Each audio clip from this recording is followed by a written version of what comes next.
بيبدأ فيلم النهاردة مع أومي، وده شاب وسيم جدا وموقع قلوب بنات المدرسة كلها، واللي بيكونوا كلهم واقفين وبيشجعوه علشان خاطر يكسب المباراة. وأومي بيلمس إيد واحدة فيهم بتتجنن خالص، وبنشوفها وهي طايرة من الفرح. وبنشوف بطلتنا وهي بتراقبه من على بعد أميال، واللي بيكون اسمها إيلي، وبتكون حرفيا مهووسة بحاجة اسمها أومي.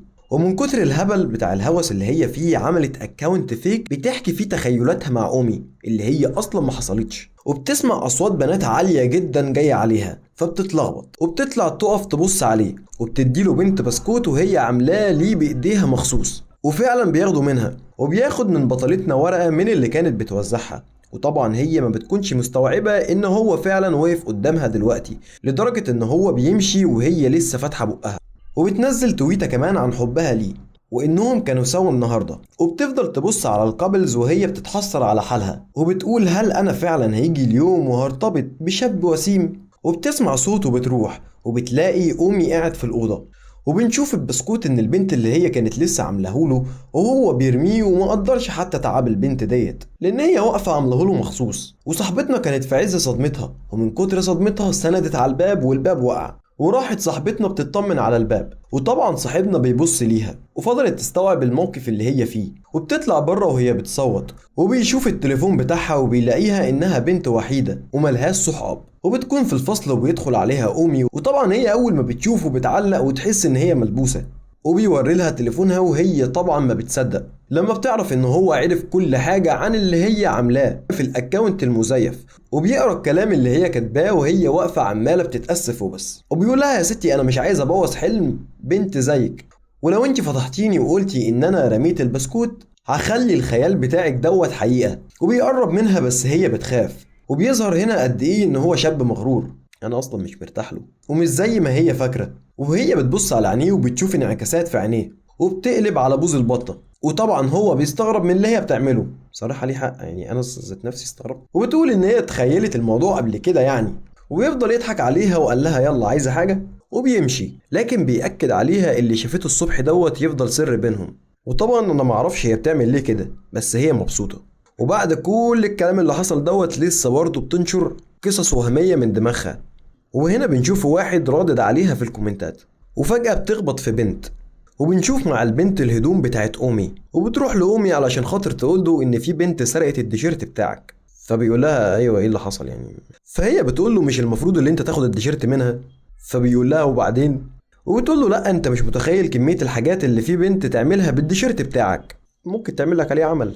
وهنا طبعا بتتلبس من تاني ومنعرفش هي مالها، بس هي مبسوطة. وطبعا هو بيفصلها والحمد لله، وبيتأكد فعلا ان هي هبلة. وبتقول له هنا انت لازم ترجع التيشيرت بتاعك ده. فبيقول لها وبعدين. وبتفهم في الوقت ده ان هو اصلا وحيد زي حالتها، وكل اللي حواليه دول عبارة عن فانز ليه. وبيتضايق صاحبنا من كلامها ده، وبيقول لها ان هي اخر واحدة تتكلم معاه في الموضوع ده يا بتاعة التخيلات. وطبعا هي بتتضايق منه جدا، وبتاخد بعضها وبتمشي. وبيجي لها المدرس صاحب أومي، وبيقول لها اكتبي لي المقالة دي علشان خاطر عارف ان خيالك واسع زي ما قال صاحبنا أومي، وانه عارف كمان ان هي موهوبة جدا في الكتابة. وبتفهم هنا ان أومي عايز يساعدها، وقال عليها كمان كلام حلو. وبتروح للبنت اللي سرقت التيشيرت بتاعه، وبتقول لها اثبتي عندك يا حرامية، التيشيرت ده بتاع أومي. فالبنت بتقول لها وبعدين.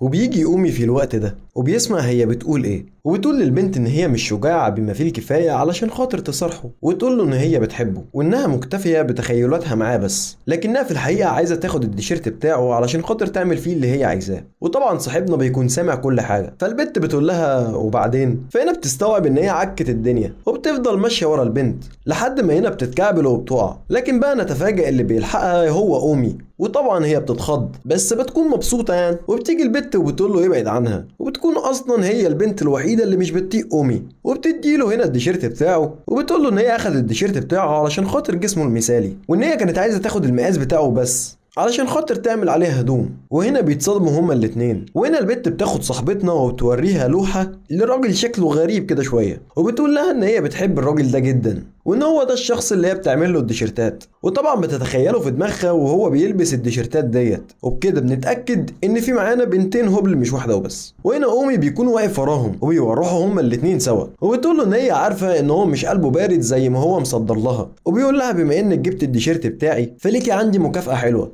مش انت بتحبيني في نسختك الخياليه؟ فبتقول له ايوه بس انا عايزه المكافاه بتاعتي هنا في الحقيقه. فبيلبسها التيشيرت بتاعه وبتفضل صاحبتنا تشم في التيشيرت وبيقفلوا عليها وبيبوظ دماغها. ايه ده غالي؟ فبيقول لها هنا انت مستعده ان انا احبك؟ وهنا بيجي لها العفريت من تاني ومش بتعرف ترد. فهنا بيقول لها انه خلاص وقتك خلص ومعنى جوابك ان هو لا، وبياخد التيشيرت بتاعه وبيمشي. وهي هنا بتتصدم والعفريت كمان بيمشي، بس هي كانت فرحانه ان هي شمت التيشيرت بتاعه، مش عارف ايه ده.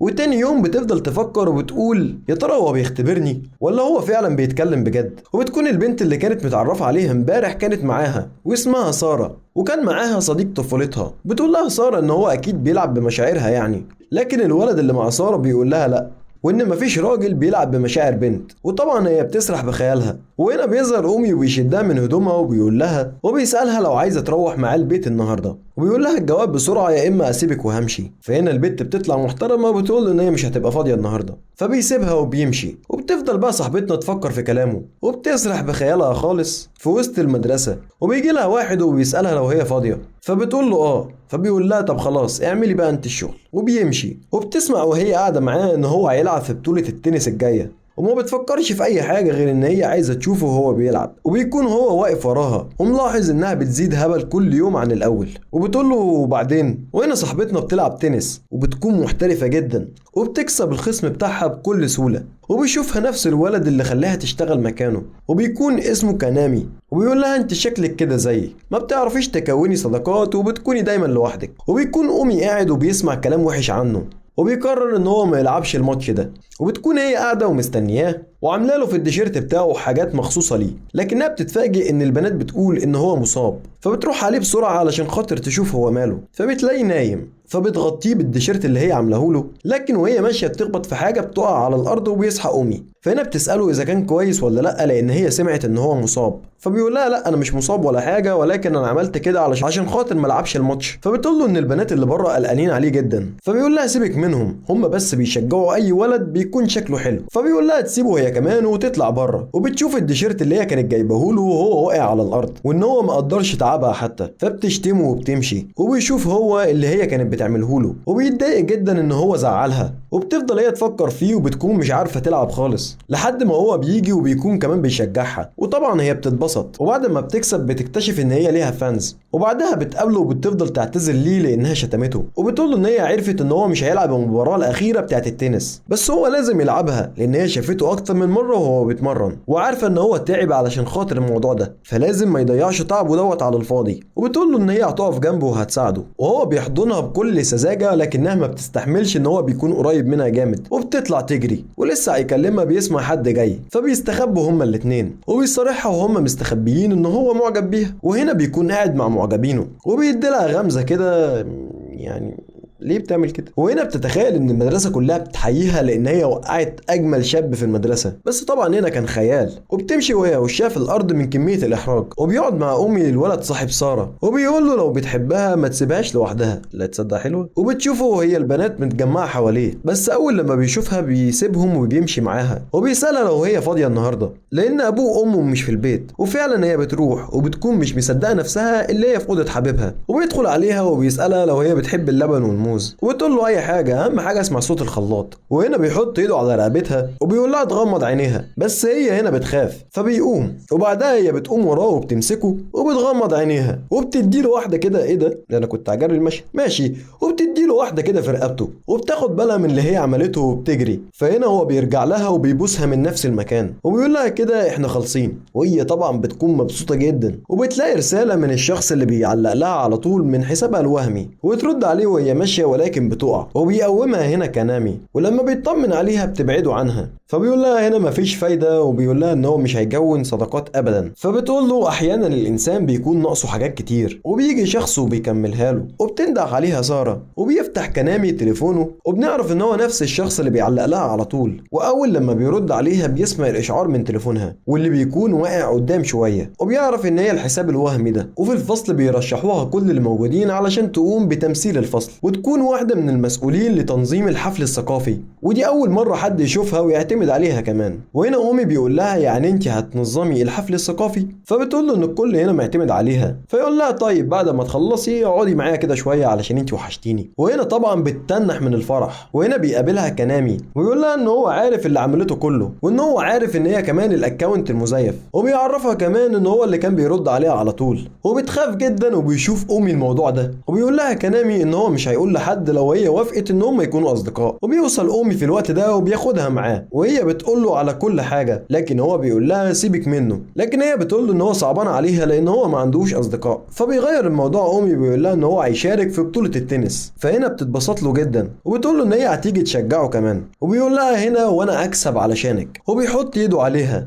هترقيها ولا إيه يا معلم؟ وبيقول لها إن هو هيتعامل مع كنامي، مش هو ما عندوش صحاب، انا اكون صديق ليه. لكن لما بيروحوا له بيرفض كنامي ان هو يصاحب اومي، لان هو بصراحه معجب بايلي. وهنا ايلي واومي بيقعدوا هما الاتنين مع بعض، وبيحس اومي من كلامها ان هي معجبه بيه. فبيقول لها ان هما هينفصلوا، وبيسيبها وبيمشي. وبتفضل هي تديها عياط للصبح لان هو فهمها غلط. وفي تاني يوم بيكونوا عاملين حفله والكل بياكل ما عدا هي. وبعدها بيوم بيبدا الحفل بتاع مهرجان الثقافي، لكن المسؤولين عن المهرجان بيجي لهم كلهم تسمم ما عدا ايلي لان هي ما اكلتش حاجه امبارح. وبيوصل هنا الخبر لاومي، وبيقول له كمان ان هي هتحضر المهرجان كله لوحدها. وبيقول له كمان ان هو لازم يقف جنبها، ده لو هو بيحبها يعني. وبيجي لها كنامي يتكلم معاها، وبيكون اومي سامحهم، وبيقول لها انت هتعملي كل حاجه لوحدك ولا ايه؟ فهي بتقول له لو حد محتاج مساعدتي فانا لازم اساعده حتى لو بحاجه بسيطه. فبيفهم هنا اومي ان هي مش بتحب كنامي ولا حاجه، لكنها بس كانت عايزه تساعده وان هو صعبان عليها. وبيسمع منها كلام حلو جدا عنه. فبيقول لها كنامي ان هو بس كان بيهزر معاها، وان هو ولا بيحبها ولا حاجه، وان هي تصالح اومي لان هو بيحبها جدا. وطبعا اومي بيكون سامع كل حاجه. وبيبدا الماتش بتاعه، والمهرجان بتاعها هي كمان بيبدا، ومش بتعرف تنظم المهرجان كويس من كميه الطلبات اللي عليها، والكل بيكون ضدها لان هي فاشله. لكن ساره بتدافع عنها، وبتروح هي تجيب الحاجه، واللي بيدافع عن ساره صاحبها اللي هي مش شايفاه. وبتتبسط ساره منه وبكلامه، بس بعدها بتفتكر ان هو البيست فريند وبتمشي. وهي بتجيب الحاجات بيقع عليها كل الحاجات دي، واللي بينقذها هو اومي. وبيقول لها ان هو كسب البطوله دي كلها علشانها هي وبس. وبتقول له ان هي شكلها كده هتفشل في المهرجان، بس هي لازم تكمل علشان الكل معتمد عليها، وعكس توقعاتها خالص بتنظم المهرجان. وبيكون اومي واقف وبيتفرج عليها، وبيشكروها كل اللي موجودين علشان تنظيمها كان كويس للمهرجان النهارده. وبتبعتها ساره وصاحبها علشان خاطر تقابل اومي، واللي بيقول لها ان هو اسف على سوء التفاهم بتاعه. وبيقول لها كمان ان هي انسانه كويسه جدا، وان هو محظوظ بوجودها في حياته. وبتعيط من الكلام بتاعه، وبتقول ان هو اخيرا هيكون ليها. والمدرسه كلها بتعرف ان هم مرتبطين خلاص، وساره كمان بترتبط بالبيست فريند بتاعها. وبالنسبه لكلامي فهو خلاص بقى ليه اصحاب، وايلي بتكمل في تخيلاتها الغريبه ديت ولكن في الحقيقه بقى. وبس كده بيخلص فيلم النهارده. ما تنساش اللايك والفولو وتصلي على النبي. سلام.